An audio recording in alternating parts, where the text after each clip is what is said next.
everyone, welcome back to another episode of the Kelsi Sheren Perspective. Before we get into it, can you guys go over to YouTube and subscribe to our platform right now? It helps us grow immensely. Go check out our amazing sponsors, Ketone IQ and Good Living. Both of them have links in the bio. You can check them out. They will help you in your life, not only being healthy and well now, but will help you long-term later on. But I wanted to get into this and not even wait on this one, because if you guys haven't been paying attention over the weekend, something exploded. We have just been told that Donald Trump is no longer going to be engaging in tariffs conversations or trade deals with Canada due to Doug Ford's ego. Absolutely insane. No one's surprised. The man is an egomaniac, and with Mark Carney at the helm not doing anything about it, no one is shocked that this is where we are at. It almost feels like it is collectively and intentionally collapsing a nation. So let's get right into it. This is what happened. Doug Ford's government decided to spend $75 million on a campaign to the United States. Yes, that is your Canadian taxpayer money. He used old footage of Ronald Reagan warning about tariffs. The footage was chopped up, edited, and repurposed to look like Reagan himself lecturing Donald Trump. But when a single provincial ad can collapse an entire international negotiations, we don't really have a democracy. We have this thing called a circus. So Doug Ford spent $75 million to do this. And Donald Trump lost his mind in a tweet, which I'm going to read right now. The Ronald Reagan Foundation has just announced that Canada has fraudulently used an advertisement, which is fake, featuring Ronald Reagan speaking negatively about tariffs. The ad was for $75 million.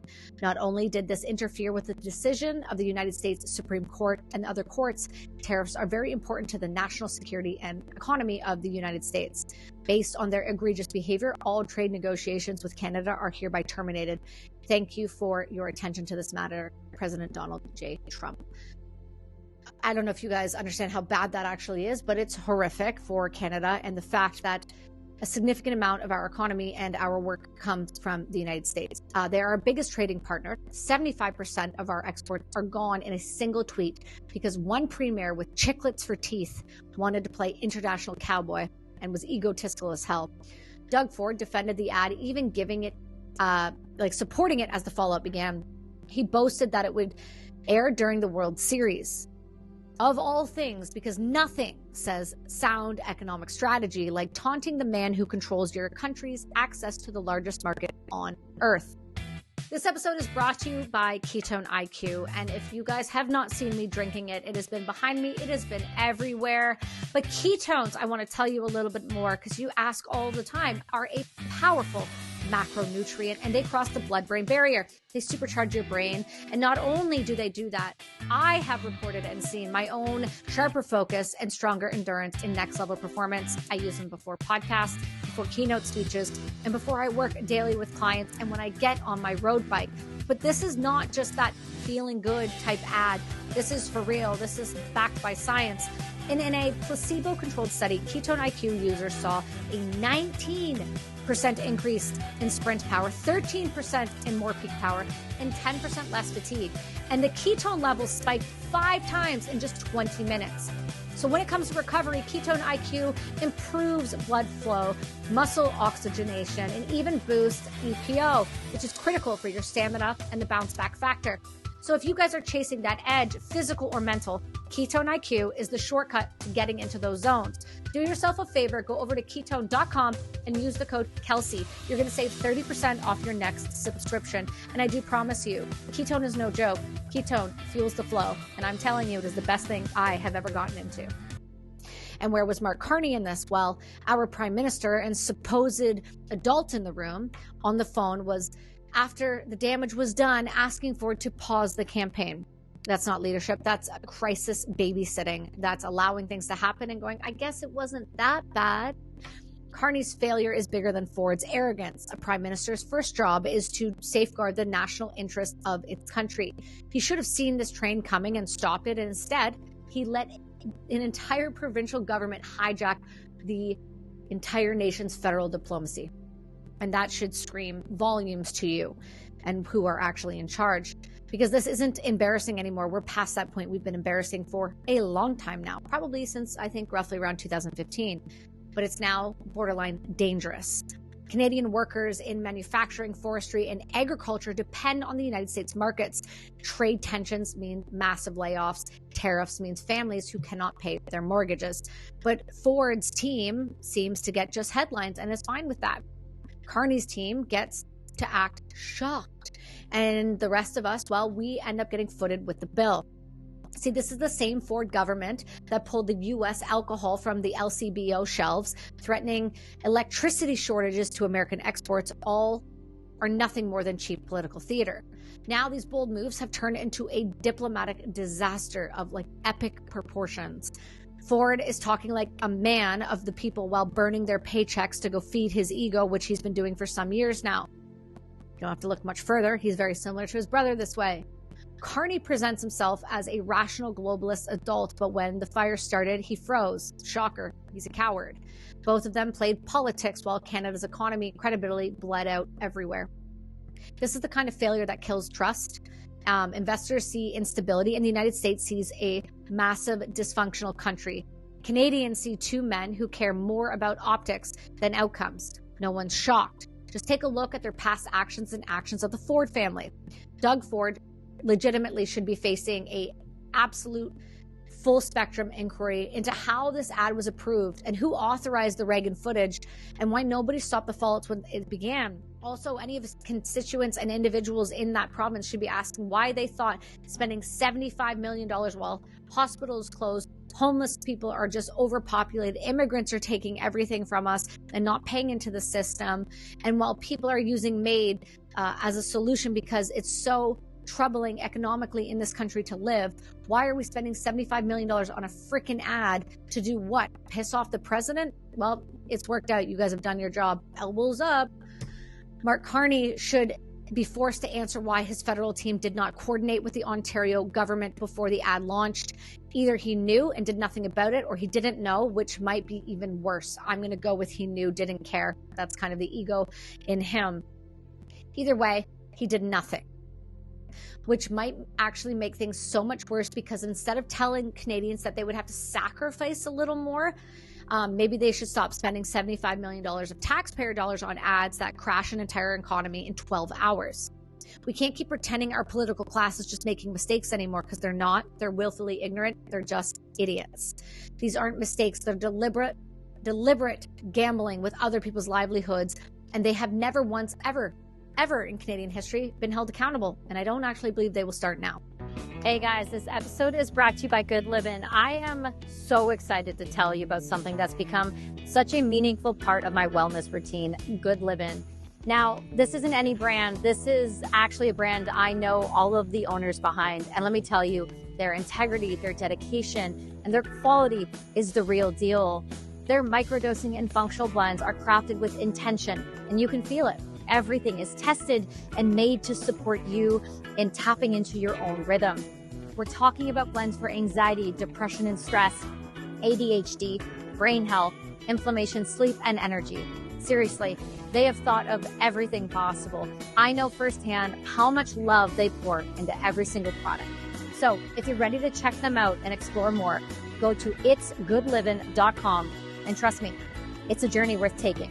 That's itsgoodlivin.com, itsgoodlivin.com, and make sure to use the code Kelsi and get 20% off your first order today. This country needs fewer showmen and more statesmen, less talking, more thinking, less political courage, and more actual competence. What we're watching right now is a slow motion collapse of seriousness in leadership in the same disease that's spreading through much of the West. Our institutions are run by people who care more about trending on social media and looking good while they do their elbows up dance than actually surviving in our hard world and creating a nation that people can be proud of. Canada cannot afford it anymore. We are not an idea. We are a nation, and a nation in free fall. And nations fall when people running them start to believe their own bullshit. And that's really where we're at.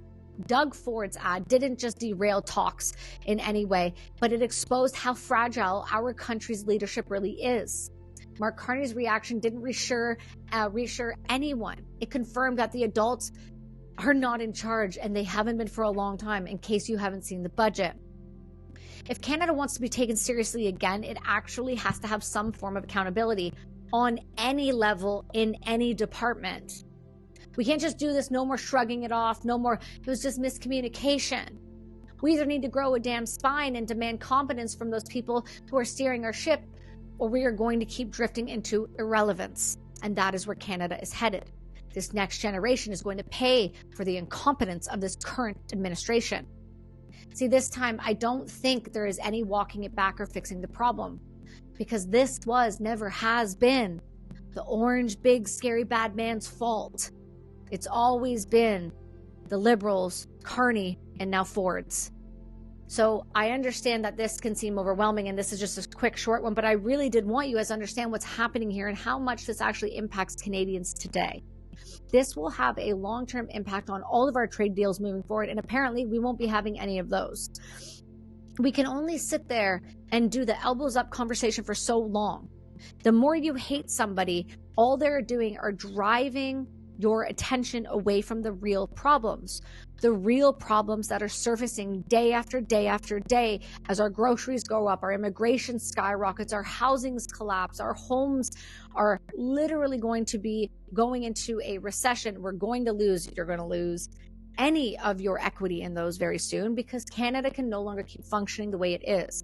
With the deficits that we have and the spending that he keeps spending, if you think groceries are bad now, if you think getting into a doctor now is bad now, if you think trying to live on one or maybe even two paychecks is bad now, if you keep this man in power for much longer, there will be no going back. Canada is falling by the day in the ranking system of quality of life and health. It is not somewhere I would like to keep raising my children. It is not somewhere I would like to stay. I'm not one of those Canadians that abandons, but I sure as hell will not go down with a sinking ship while everybody around it acts like nothing bad is happening. Something is happening here, and we need to start paying attention. Canada was never like this. This started in 2015. I understand this is, to a lot of people, a left and a right issue. But just for a moment, take a look at your bills.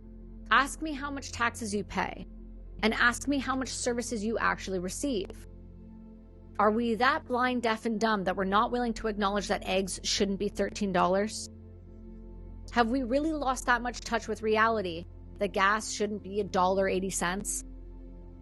Are we really going to keep justifying it all the way down to the point where we actually have to hunt for our own food because it's too expensive to have food? I don't think it's a problem when a nation starts standing up for itself and requiring tariffs. Canada should have been doing that a long time ago, but that would require an actual leader to have a backbone. And we have not had one of those for over a decade.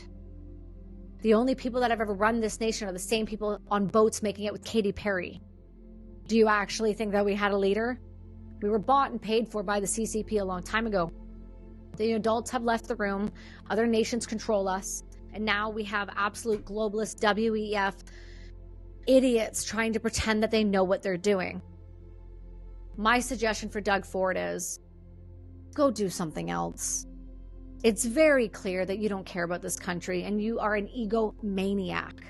I'm highly doubtful he'll see this, but if his aides do, just turn down the teeth. You're embarrassing yourself just by the second. Do yourself a favor. Pay attention to what you're really doing. And if these people want to keep spending our money, then it's about time we hold them accountable. Remember, they work for you. So stop pretending they don't.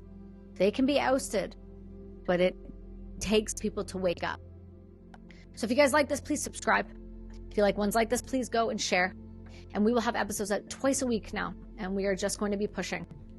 Because apparently you've liked the last few. So go check out our YouTube and subscribe, please, for free. It doesn't cost you anything. Or over to our Substack, which is also free, where you can read if you prefer to not listen to my voice. And I will see you all next week.